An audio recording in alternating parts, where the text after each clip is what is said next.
RKB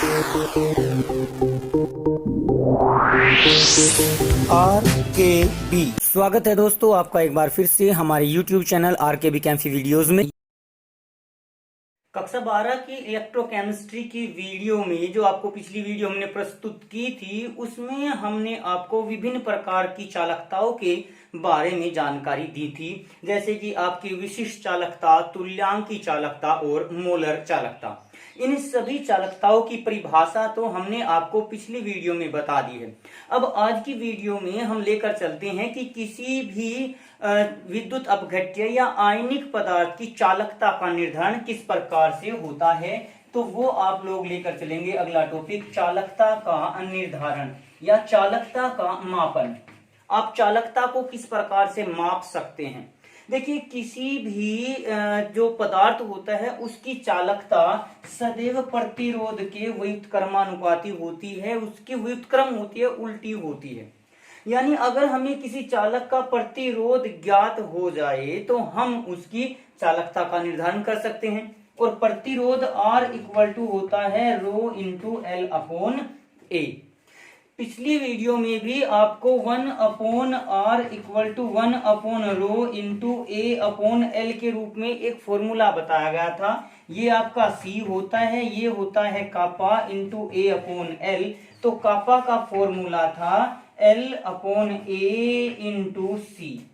यानी किसी भी पदार्थ की जो विशिष्ट चालकता होती है वो चालकता और L अपॉन ए के गुणनफल के बराबर होती है, जबकि L अपॉन ए को कहा जाता है सेल नियतांक। किसी भी सेल के लिए एक नियतांक होता है।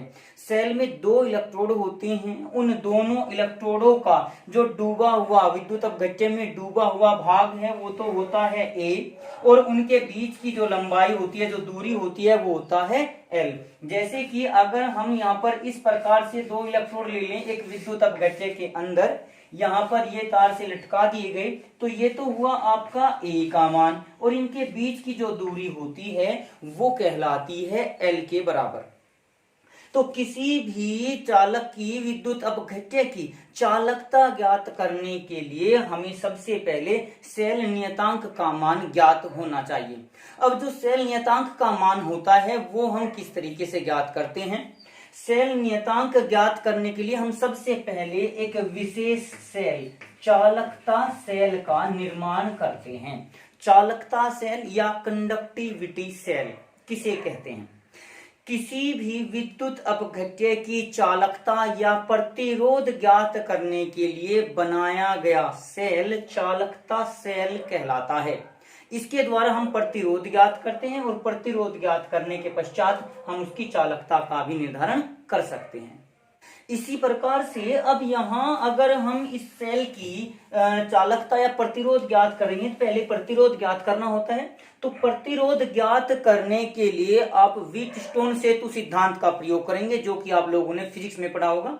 मैं एक बार उसको याद दिला दूं कि यदि हमारे 4 प्रतिरोध एक समांतर चतुर्भुज की भुजाओं के क्रम में इस प्रकार से जुड़े हुए हैं कि उनके एक विकर्ण में अगर हम बैटरी जोड़ दें और दूसरे विकर्ण में धारा मापी को जोड़ें, और यदि इस धारा मापी में कोई भी विक्षेप न हो, तो संलग्न भुजाओं के प्रतिरोधों का अनुपात समान होता है। P upon Q equal to R upon S। ये फॉर्मूला आप लोग को याद आया होगा, जो आप लोगों ने फिजिक्स में पढ़ा होगा, व्हीटस्टोन सेतु सिद्धांत। अब यहाँ पर हम एक और टॉपिक पढ़ते हैं फिजिक्स में। व्हीटस्टोन सेतु सिद्धांत के आधार पर आपका एक नया टॉपिक आता है मीटर सेतु। मीटर सेतु में क्या होता है? एक मीटर लंबा तार होता है, 1 मीटर लंबा तार, और उसके साथ आपका एक जुड़ा हुआ होता है प्रतिरोध बक्स, जिसको हम R के रूप में ले लेते हैं। और यहाँ पर एक अज्ञात प्रतिरोध ज्ञात करने के लिए आप नई राशि को ले सकते हैं। फिर यहाँ पर इसके साथ हम इस 1 मीटर लंबे तार को जोड़ देते हैं, और इनके बीच में जो गैल्वेनोमीटर होता है उसके लिए हम जॉकी का प्रयोग करते हैं, एक खिसकने वाले तार का प्रयोग करते हैं। यहाँ ये मीटर सेतु का मैं एक रफली सा चित्र बनाकर आपको समझा रहा हूं। आप लोगों ने फिजिक्स में ये अच्छी प्रकार से पढ़ा होगा। तो एक्चुअल में मीटर सेतु में होता क्या है कि जो हमारा चालकता सेल है जिसके द्वारा हम चालकता ज्ञात करते हैं या प्रतिरोध ज्ञात करते हैं, अगर कोई हमारा चालक पदार्थ धातु के रूप में है, तार के रूप में है, तो उसे हम S के स्थान पर तार के रूप में जोड़ देते हैं और प्रतिरोध बक्स में से हम कोई न कोई ज्ञात प्रतिरोध का मान ले लेते हैं। अब जब यहाँ पर विक्षेप नहीं होगा धारामापी में, तो उस अवस्था की स्थिति को हम L लंबाई से माप लेते हैं, जबकि शेष लंबाई आपकी 100 - L सेंटीमीटर के बराबर आ जाएगी। जैसे यहाँ पर लिखा हुआ है R = ρ×L/A, तो हम कह सकते हैं कि चालक का प्रतिरोध उसकी लंबाई के अनुक्रमानुपाती होता है, यानी हम प्रतिरोध के स्थान पर केवल लंबाई का भी मान रख सकते हैं। तो यहाँ पर ये आपका आ जाएगा R/S = L/100 - L। यदि हमें ये ज्ञात है और अविक्षेप की स्थिति में L का मान पता चल जाए तो 100 - L रख के आप इस S का मान ज्ञात कर सकते हैं।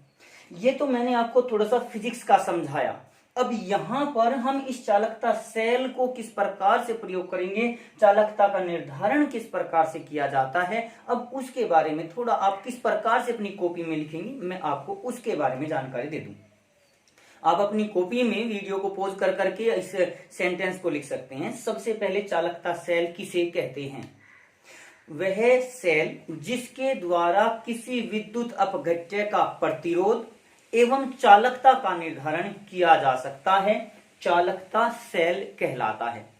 चालकता सेल द्वारा प्रतिरोध का मापन करने के लिए व्हीटस्टोन सेतु सिद्धांत के आधार पर प्रयुक्त मीटर सेतु उपकरण का प्रयोग किया जाता है, जिसमें हम अज्ञात प्रतिरोध के स्थान पर चालकता सेल को जोड़ देते हैं तथा व्हीटस्टोन सेतु सिद्धांत के आधार पर इस अज्ञात चालक का अर्थात चालकता सेल का प्रतिरोध ज्ञात किया जा सकता है। इसके लिए इस सूत्र का, निम्न सूत्र का प्रयोग करते हैं। फिर आप ये सूत्र वहां पर लिख देंगे, जहां R प्रतिरोध बक्स से लिया गया ज्ञात प्रतिरोध है। तो इस सिद्धांत से जैसे ही हमें प्रतिरोध का मान ज्ञात होता है, हम चालकता का निर्धारण कर लेते हैं। चालकता हमारी आ जाएगी C जो चालकता होगी, यहाँ पर चूंकि हमने अज्ञात S को लिया है तो फिलहाल में से S के रूप में लिख रहा हूं, आप R के रूप में भी इसको लिख सकते हैं, और 1/S कोई भी लिख लीजिए जो हमारा अज्ञात के स्थान पर जोड़ा गया है, उसको लेकर हम चल सकते हैं। अब यहाँ पर हमारी C आ गई, हमें निकालना है कापा का मान। कापा = क्या था आपका C × G⁻, यानी सेल नियतांक के बराबर हमारा ये आया था। 1/R 1/ρ × A/L के रूप में अभी सूत्र मैंने आपको निकाल के दिखाया था। तो जैसे ही हम यहाँ पर C का मान निकाल लेते हैं, अब हमारा आता है G⁻ का मान, यानी सेल नियतांक का निर्धारण हम किस प्रकार से करते हैं। तो अगला टॉपिक आप लोग कर लेंगे पहले सेल नियतांक का निर्धारण। वैसे तो सेल नियतांक हमारा G⁻ = L/A होता है।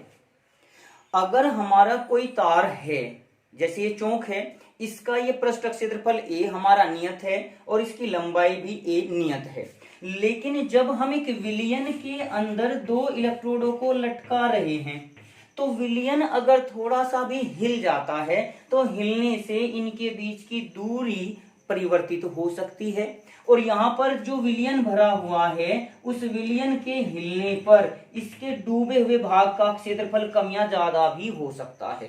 जैसे बाइक में पेट्रोल रखते हैं और जब बाइक चलती है तो मीटर कुछ रीडिंग दिखाता है, एक्चुअल में पेट्रोल की स्थिति होती कुछ और है। तो यहाँ पर हम इस L/A का मान ठोस चालकों के लिए तो निश्चित कर सकते हैं, लेकिन विलयन के लिए, विद्युत अपघट्य के लिए इसका मान निश्चित नहीं कर सकते। तो उसके लिए हम एक एक्सपेरिमेंटल डाटा का यूज करते हैं। तो किसी भी चालकता सेल के लिए सेल नियतांक का निर्धारण प्रयोगों द्वारा निश्चित किया जाता है, जिसके लिए हम पोटेशियम क्लोराइड का एक मानक विलयन ले लेते हैं। मानक विलयन यानी जिसकी सांद्रता हमें ज्ञात होगी। जैसे हम इसका 1 मोलर सांद्रता का ले सकते हैं, 0.1 मोलर सांद्रता का ले लेते हैं, 0.01 मोलर सांद्रता के हमने 3 विलयन ले लिए। अलग अलग 3 विलयन बना लिए। फिर उसको हम विद्युत अपघट्य को चालकता सेल में भरकर बार बार हम उसके लिए इस C का निर्धारण कर लेते हैं। चालकता का निर्धारण हो गया, उसकी विशिष्ट चालकता के अनुसार भी निर्धारित कर सकते हैं। अब यहां पर ये विशिष्ट चालकता का निर्धारण आएगा, C आने के बाद आपका G स्टार जो आएगा वो इक्वल टू हो जाएगा कापा अपॉन C के बराबर।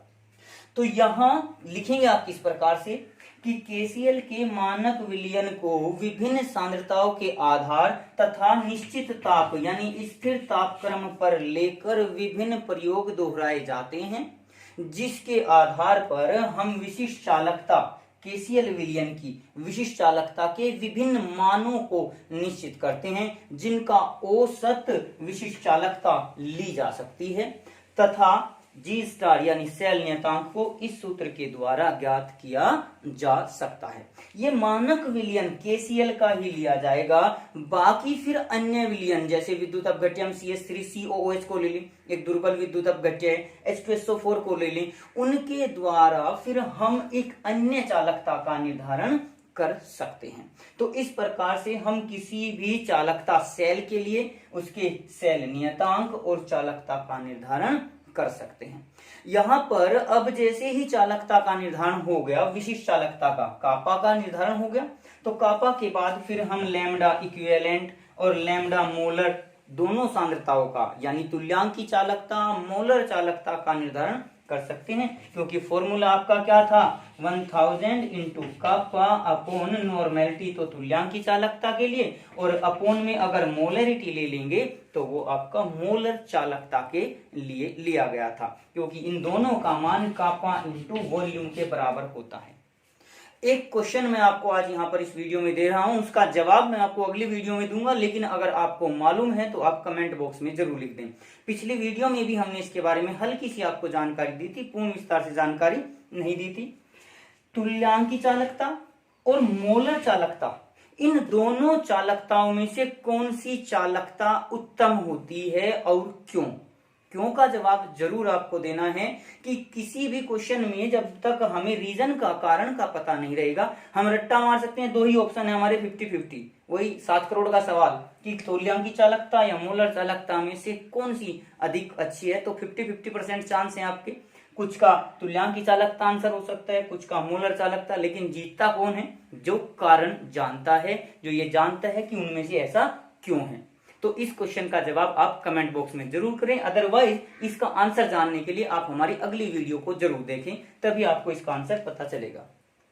तो आज की वीडियो में हमने आपको 2 टॉपिक बताए, एक तो चालकता का निर्धारण किस प्रकार से किया जाता है, चालकता केवल C के बारे में बताया है 1/r। अभी हमारी ये तुल्यांकी चालकता, मोलर चालकता, विशिष्ट चालकता, इनका निर्धारण बाकी है। अभी इनका निर्धारण नहीं हुआ, केवल चालकता का निर्धारण हमने किया है। उसमें विशिष्ट चालकता कापा का निर्धारण हम कर सकते हैं, kappa equal to C into G star, क्योंकि जैसे ही G स्टार द्वारा सेल नियतांक ज्ञात हुआ और हमारी चालकता C का मान ज्ञात हो गया, तो कापा का तो निर्धारण हम कर ही सकते हैं। अब अगली वीडियो में हम एक तो ये क्वेश्चन लेकर चलेंगे और दूसरा क्वेश्चन आपके लिए आएगा कि अगर सांद्रता परिवर्तित होती है तो उसका चालकता, तुल्यांकी, विशिष्ट और मोलर चालकता पर क्या प्रभाव पड़ता है। तो अगली वीडियो के लिए आप हमारे चैनल पर बने रहिए। आज की वीडियो में बस इतना ही। अगली वीडियो प्राप्त करने के लिए हमारे चैनल को सब्सक्राइब करें, वीडियो को लाइक करें, और अगर वीडियो अच्छी लगे तो कमेंट्स करें और दोस्तों को भी शेयर करें।